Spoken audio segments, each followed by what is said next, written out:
Small business war stories. Small businesses are the soul of America. And this is where they tell their stories. I am your host, Pablo Fuentes. Hey, lovers of small business and good stories in general. Welcome to today's Small Business War Stories episode. And today we have a really, really cool, badass woman. Her name is Ashley Arabian, and she's the founder of Wanderer Boutique. So this is part of the Soul of America tour. So I was in Albuquerque, New Mexico, but Ashley had a shop there, but she was based out of Taos, New Mexico. But since I interviewed her, she is making a move to Fort Worth, Texas. So if you go find Wanderer Boutique, you can find her online, but she is going to be based very soon out of Fort Worth, Texas. And Ashley is really, really interesting. We talked about all of the things that go into starting a successful boutique, and we had some really cool stories about New Mexico, and it was a great episode. This episode is a part of the Soul of America tour, and as such, it is brought to you by FreshBooks. FreshBooks is a bookkeeping tool for your small business.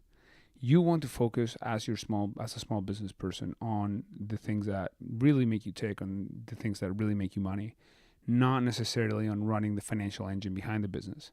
So FreshBooks helps you with invoicing. It helps you with calculating, who owes you what, who you owe, and then it helps package everything really nicely when it comes to tax time. So check it out. Go to freshbooks.com/war stories and then enter Small Business War Stories as a place where you heard about FreshBooks. And like every episode of Small Business War Stories, this one is brought to you by Proven. Proven.com is a company I started. It is a small business hiring tool. We have thousands of customers nationwide that use us. It is a great way to organize your hiring. You can post different jobs, collaborate with your team, send the job to different job boards. It is a great tool. Proven.com. And we have a great resource blog at blog.proven.com that you should also check out.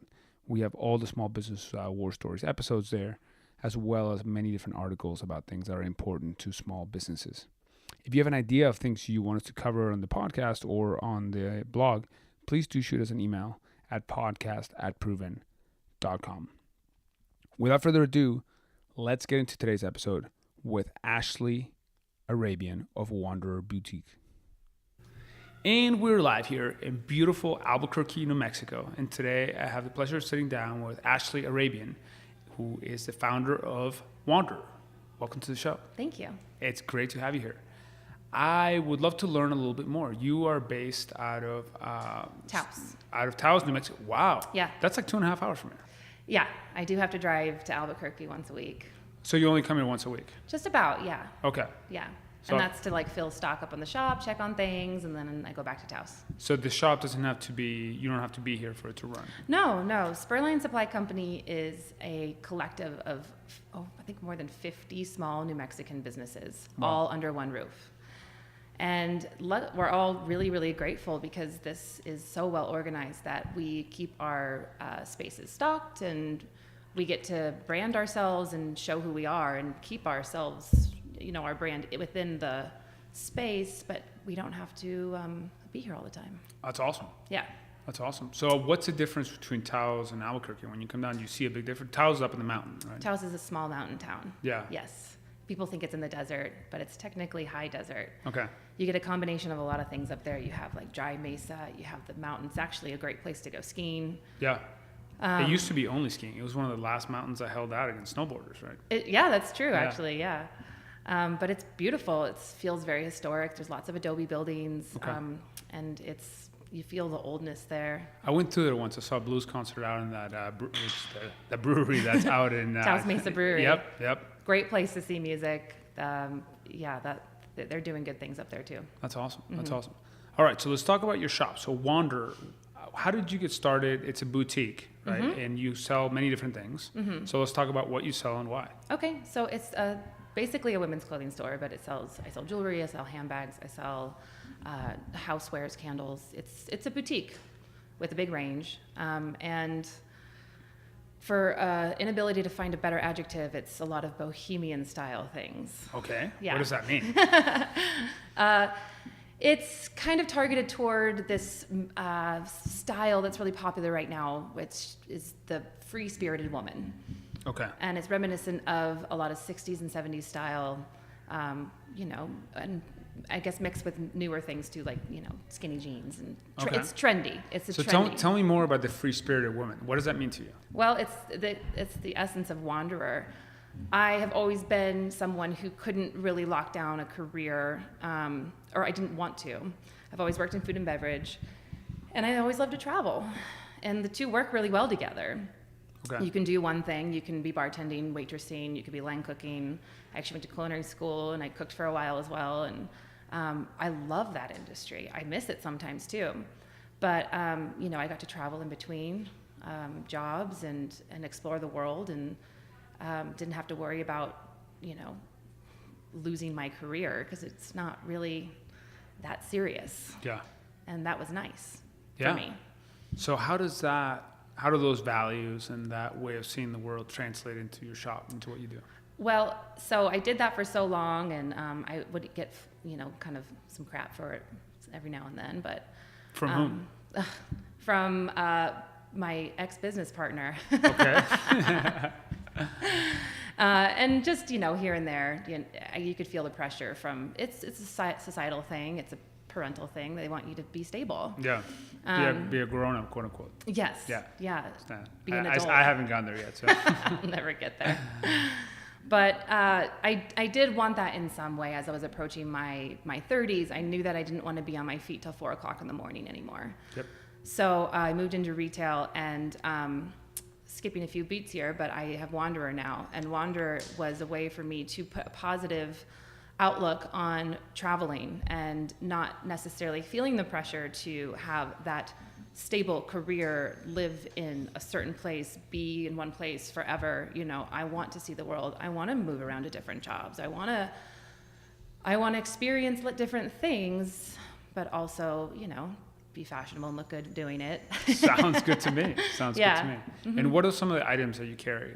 So what are examples? Maybe visually put me in a place. Sure. I do channel a little bit of the Southwest. We have those patterns a lot in our handbags that are hand woven, leather fringe. Okay. Lots of handmade jewelry made from old pieces of I have a friend that takes apart old concha belts and antique jewelry and repurposes them. I have a lot of graphic tees as well, so it is still trendy. Okay. Lots of maxi dresses. The vintage loving person in me hates that, by the way, that you're killing those old awesome belts to make jewelry out of them. But I a little bit of a side note, but people do that with typewriters sometimes. Oh, really? Yeah, and they make jewelry out of the I've keys, seen that, yeah. Mm-hmm. which is painful because as somebody who has a couple of typewriters and loves typewriters, they're basically dismembering them. But yeah, I mean, I realize that art's in the eye. Well, not all of them are valuable, and some of them are just already, Yeah, that's true. Yeah.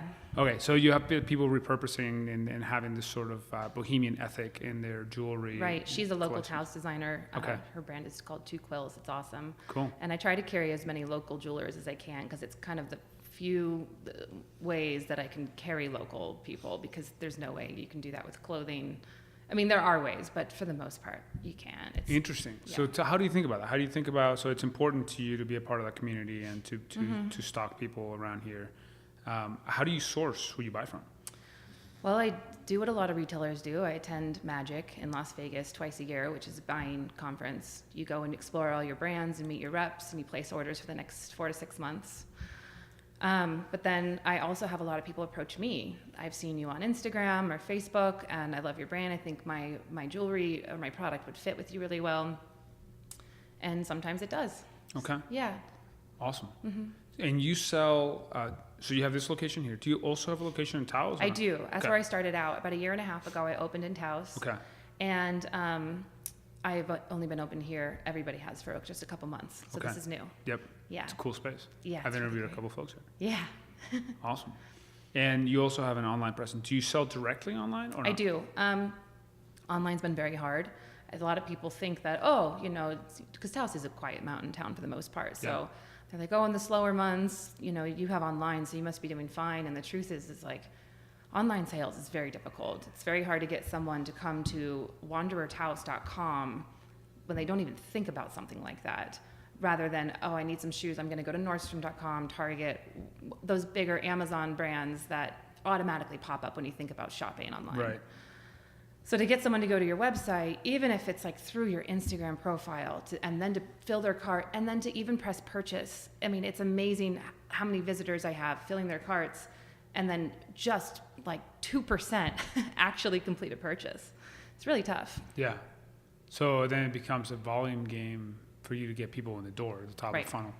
Yeah, face-to-face sales are kind of the winner for me, especially since I'm not buying large amounts of things. Right. Like, it's just a small boutique up there and a small boutique down here. Yeah, and it's about the experience. You walk Yes. around here and you taste like the food they sell here. You smell the soaps. You touch the clothes, and that's really what it's all about. Yeah, right? you feel the vibe.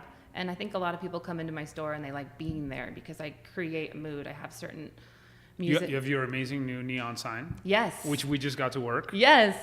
That is awesome. I gotta have a neon sign. If I ever open more locations, it's like this thing that I have. I gotta do it. It's so eye-catching. It's cool. Yeah. So your custom. What does it say? It says Wander with us is what I have us. Down here, which is kind of the hashtag that I've been using lately. And up there, I just have Wanderer. Okay. Yeah. Cool. But yeah, you want people to come in and understand your brand. And so I've worked really hard to create that look, that aesthetic, and that vibe, and even play the right music and the right people in there to do that. What's the right music?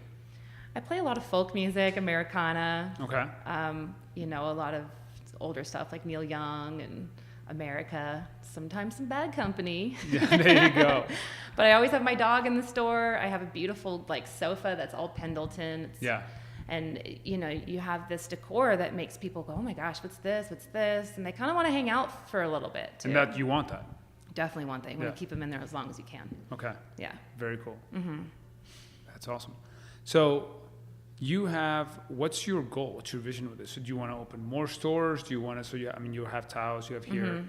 This is already taking, and Taos is not that close, 2.5 hours, 3 hours, depending on traffic. Yeah, it's a long day for me when I come down here. I thought about playing music up there at the Mesa Winery. Yeah. And then I realized it's literally like an entire 5-hour round trip. So. It is, but if you ever do want to come play music in Taos, there are so many different venues up there. Yeah. There's live music in multiple locations every night, and I love that about being up there. Yeah. It's a really cool town. But what was the question? Well, we're talking about the vision. Like, what do you want to do? So you have a place there. I do want to expand. I do want to keep growing. Okay. I want to do it very strategically, because the last thing that I want is to defeat the purpose of being a business owner, which for me is many things, but one of them being that you get to make you get freedom. You get to make decisions. You get to be the boss. You get to go and leave town pretty much whenever you want. Yeah. I found that to be a little bit of sometimes it's true, but then you're also constantly thinking about things. Right. You do. And that's the thing. It's not like you get to clock in and clock out. Right. And you don't really get a paycheck or a raise or a Christmas bonus. Yep. And that's all things that are the downside of that. But, if I open multiple stores, I always have to make sure someone's working there all the time.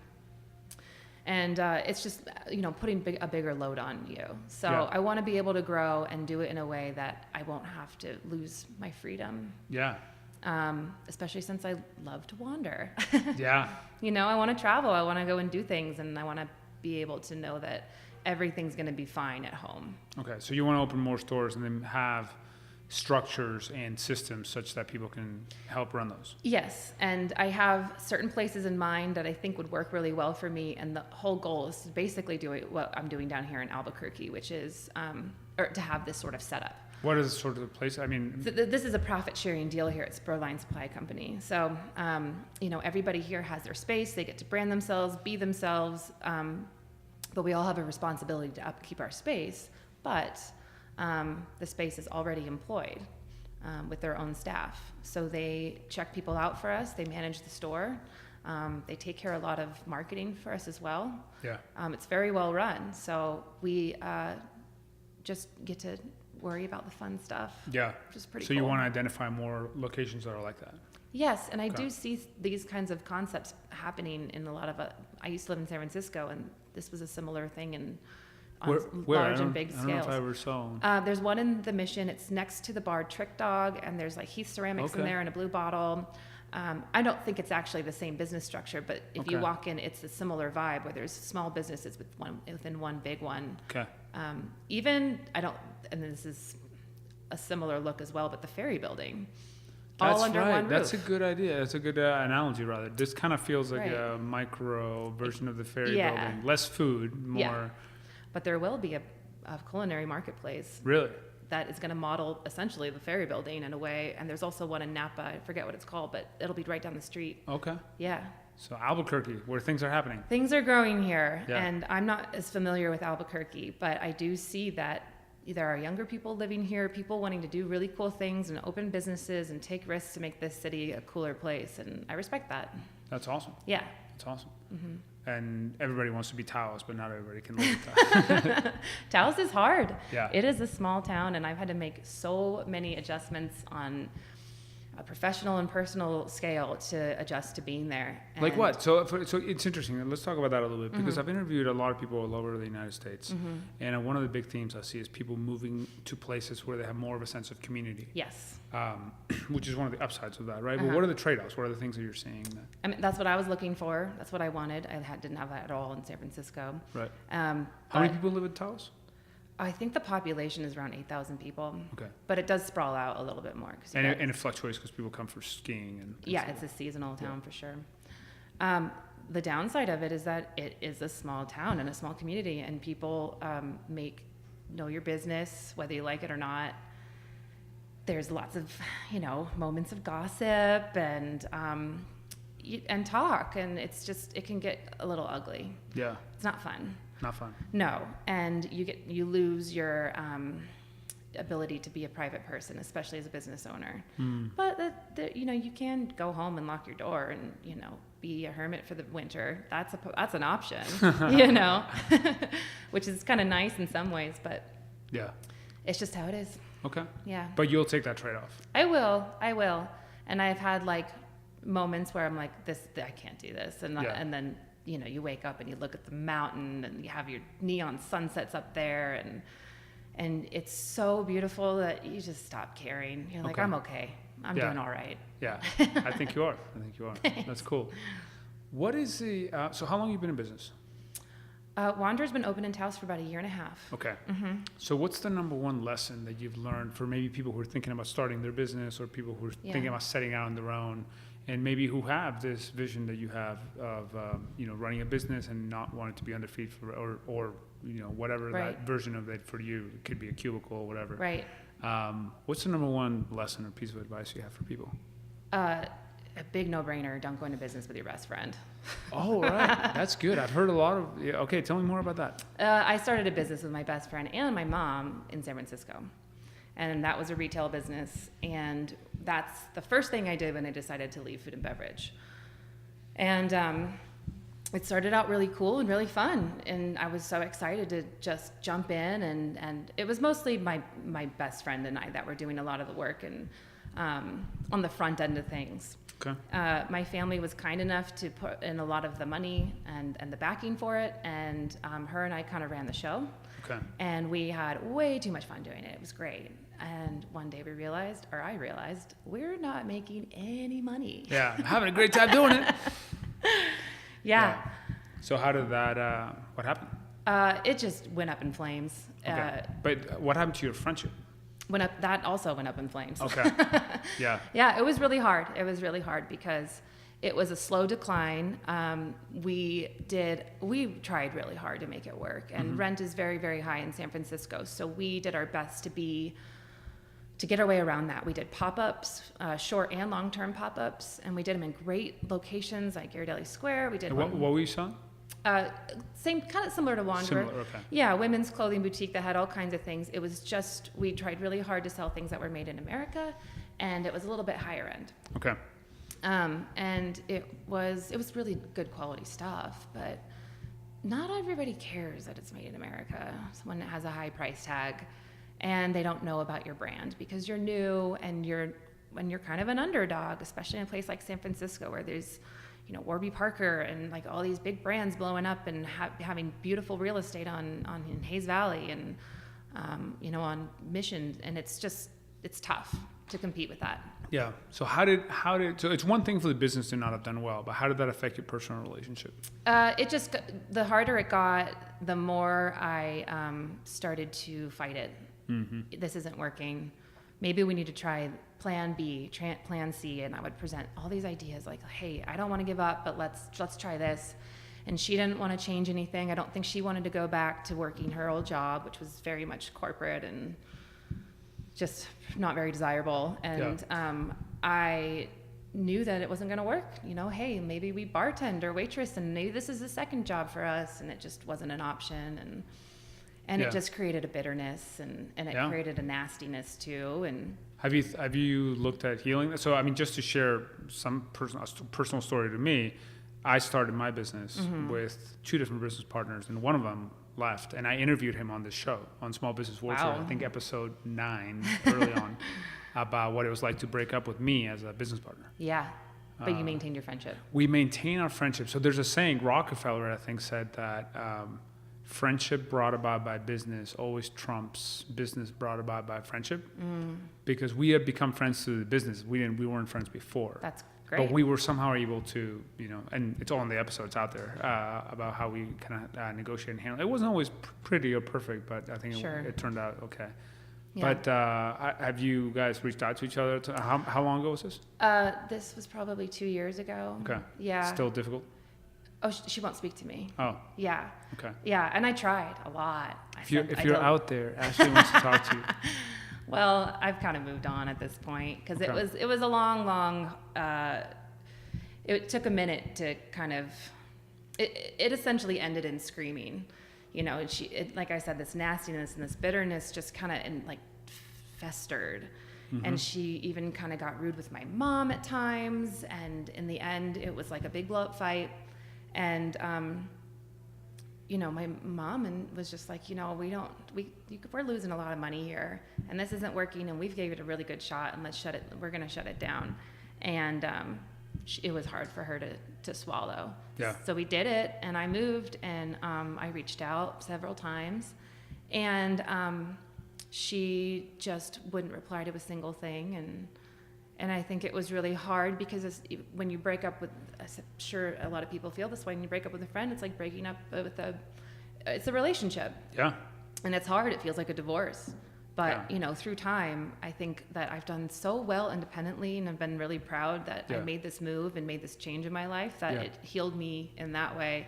And I'm at the point now where I don't even know if that friendship was even healthy for me. And hopefully you can both find a space sometime in the future where you can have a conversation. Sometimes for me, it took some time for us to be able to do that. Sure. So, hopefully you're able to do that. Yeah, but don't do that. Don't start. Okay, so don't go into business with your friends. Don't go into business with your friends. Just keep it to beers and mimosas. And on a lower scale, I think another piece of advice is when you're going buying, don't buy things for yourself. Sometimes it feels like you're shopping and you're like, I like that. I want to wear that. I want to buy that. Buy for your customer. So how do you so interesting. Mm-hmm. Because to some extent, your customer is you. Oh, yeah. So how do you differentiate that?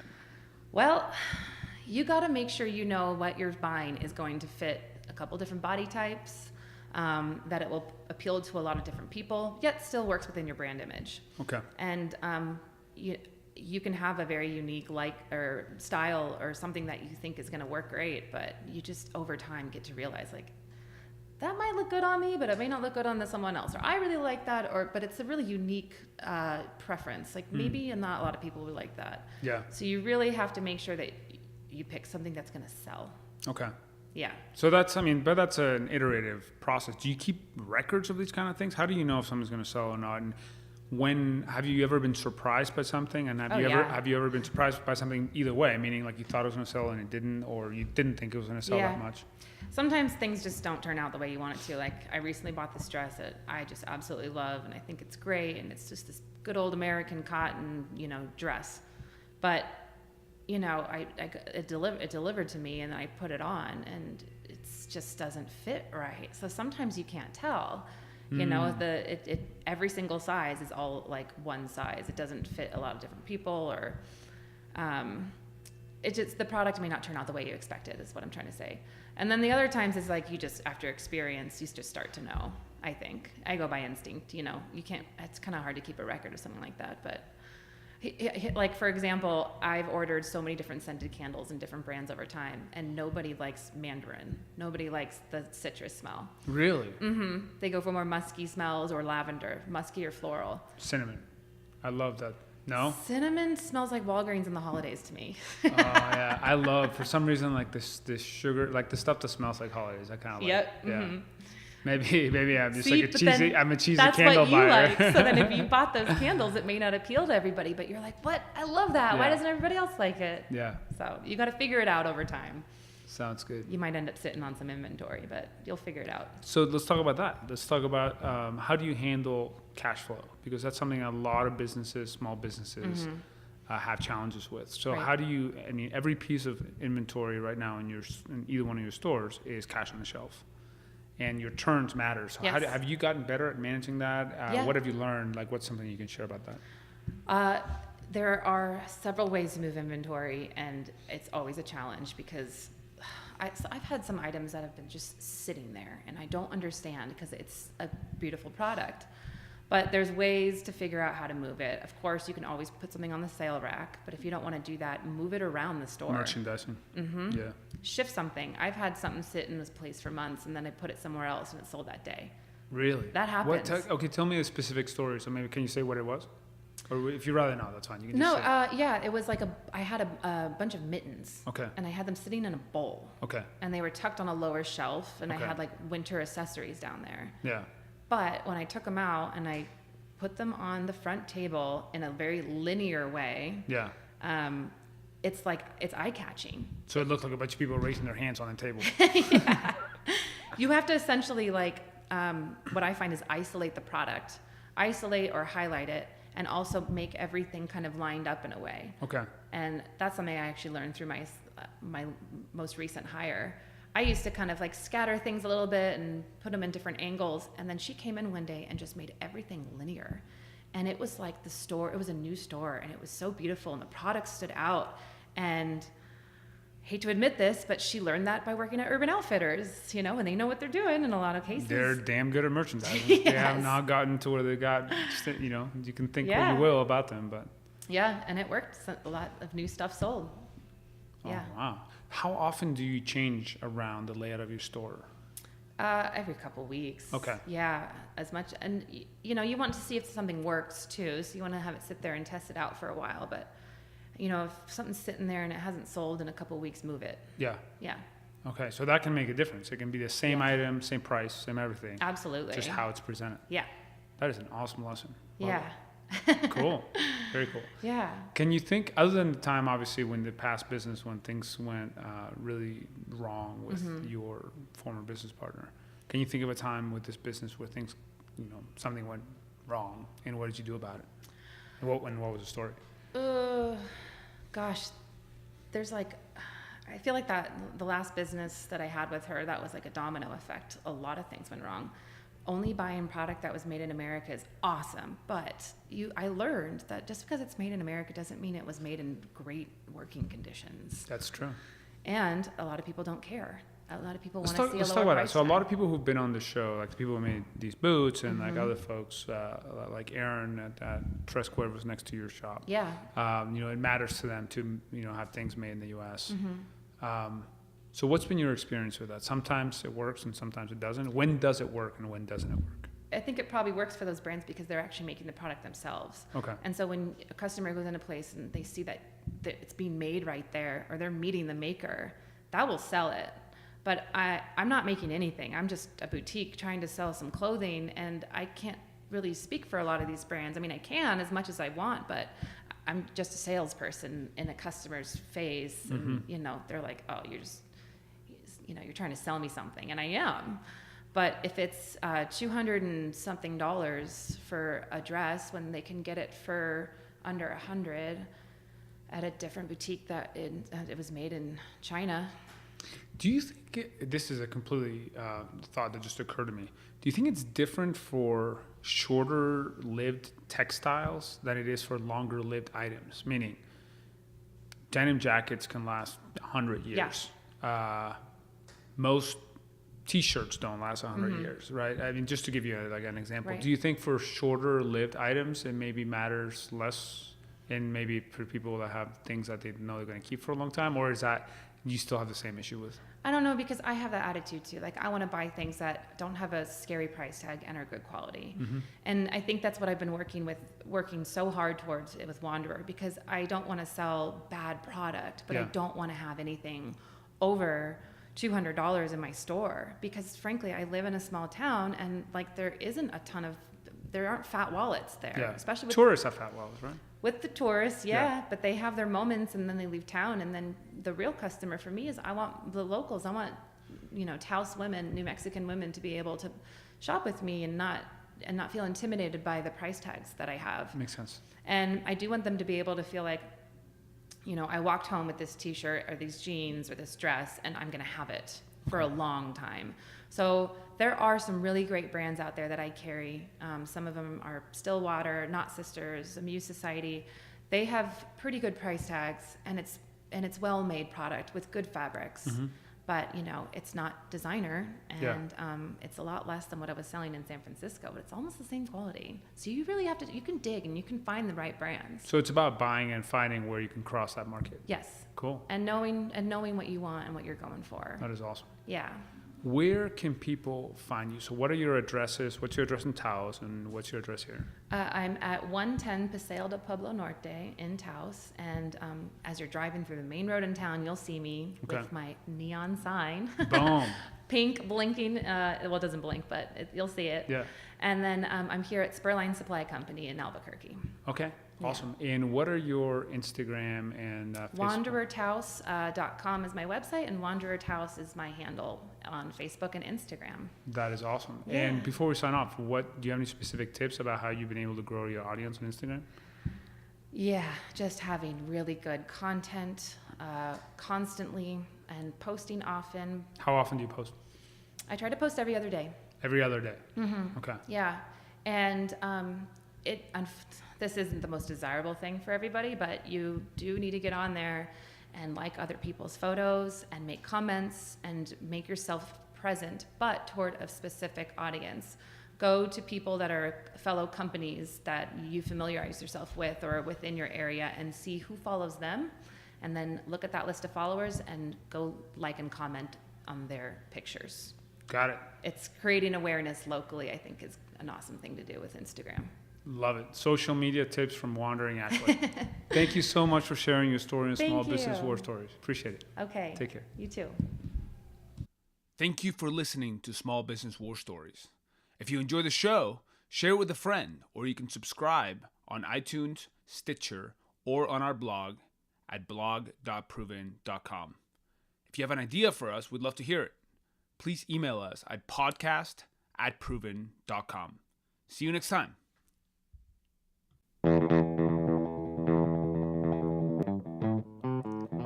Small Business War Stories.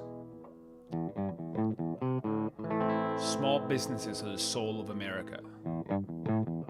And this is where they tell their stories.